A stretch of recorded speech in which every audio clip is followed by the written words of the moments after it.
آج سے 14 صدیاں پہلے جب امت کی اس خطرناک انسان کے لحاظ سے یہ گفتگو چل رہی تھی مسجد نبوی شریف میں، حضرت حذیفہ بن یمان رضی اللہ تعالیٰ عنہ نے سوال کیا، لفظ یہ تھے ایہما اولا بالشرک الرامی او المرمی۔ رامی ہے شرک کا فتویٰ لگانے والا، مرمی ہے شرک کا فتویٰ کھانے والا، کہ جس کو مشرک کہا جا رہا ہے تو ان میں سے حقیقت میں خراب کون ہوگا؟ تو ہمارے آقا صلی اللہ علیہ وسلم نے 3 بار فرمایا بل الرامی بل الرامی بل الرامی۔ اس وقت کا مسلمان مشرک نہیں ہوگا، وہ جو فتویٰ لگانے والا ہے وہ مجرم ہوگا۔ یہ حدیث شریف تفسیر ابن کثیر میں موجود ہے، اور اس کے علاوہ 8-9 اس کے ماخذ ہیں، اور امام یحییٰ بن معین اور امام احمد بن حنبل جیسے ائمہ نے اس کی توثیق کی ہے۔ اب آپ تاریخ دیکھیں، اسلام قتال تو بہت مرتبہ ہوا، کبھی تاتاریوں نے کیا، منگولوں نے کیا، کبھی کوئی ظالم آیا، کبھی کوئی ظالم آیا، کبھی کوئی ظالم آیا۔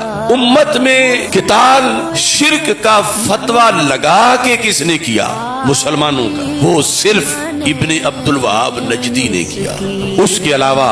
یوں عسکریت،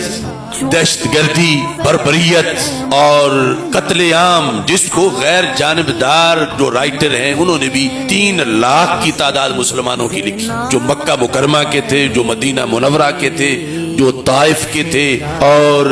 حجاز مقدس کے مختلف شہروں کے تھے۔ ان سب کا قتل عام ابن عبد الوہاب اور پھر ابن سعود اور وہابی تحریک کی جو جنگیں تھیں، برطانیہ کے ٹینک تھے اور مسلمانوں کے سینے تھے، اور اس طرح کر کے یعنی خون بہایا گیا، اور انگریزوں نے یہ اپنے پروردہ جو ہے وہ حجاز مقدس پر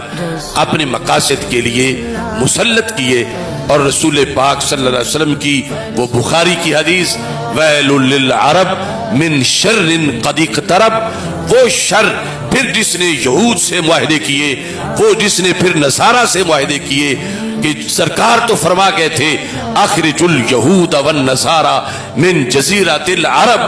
کہ جزیرہ عرب سے یہود کو بھی نکال دو، نصارہ کو بھی نکال دو۔ لیکن جنہوں نے یہود کو بھی اڈے دیے، نصارہ کو بھی اڈے دیے، اسرائیل کو تسلیم کیا، یہود سے دوستیاں کی، وہ یہ شرب ہے، یہ وہ شر ہے جس کے بارے میں رسول پاک صلی اللہ علیہ وسلم نے وہ بخاری کی حدیث میں لفظ شر کے ساتھ اس کو بیان کیا، اور جو تفسیر ابن کثیر ہے اس کے اندر لفظ رجل اور پھر اس کی علامتیں ذکر کر کے نبی اکرم صلی اللہ علیہ وسلم نے اس فتنے کا تذکرہ کیا۔ اور آج وہ فتنہ ہے کہ جس کی وجہ سے پوری دنیا میں کہیں مسلمان سر نہیں